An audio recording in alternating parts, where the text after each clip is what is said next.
Sa ika-4 na taon ng kanyang administrasyon, patuloy na sinisiguro ni Pangulong Ferdinand Marcos Jr. na gawing prioridad ang kalusugan ng mga Pilipino at mapalakas pa ang health sector ng bansa.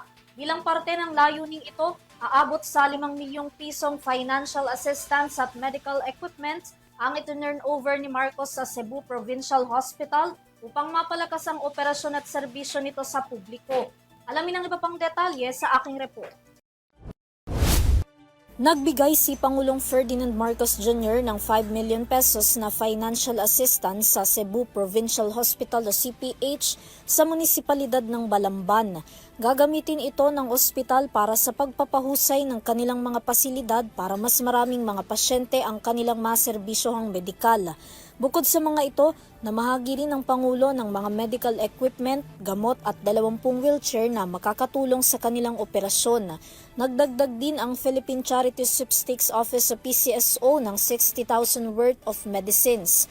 Mga x-ray machine at ultrasound machine naman ang ipinamahagi sa CPH branches gaya sa Bogo City, Danau City, Daan Bantayan District Hospital at 1B Dosado Memorial Hospital.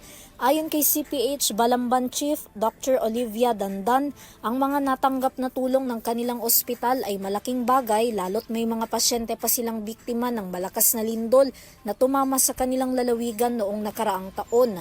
Samantala, kasabay naman ang pagbisita ng Pangulo, ang pag-iinspeksyon din nito sa programa ng Department of Health o DOH na Zero Balance Billing. Para sa EuroTV News, Vanessa Cleofa, sumasaludo sa bawat Pilipino.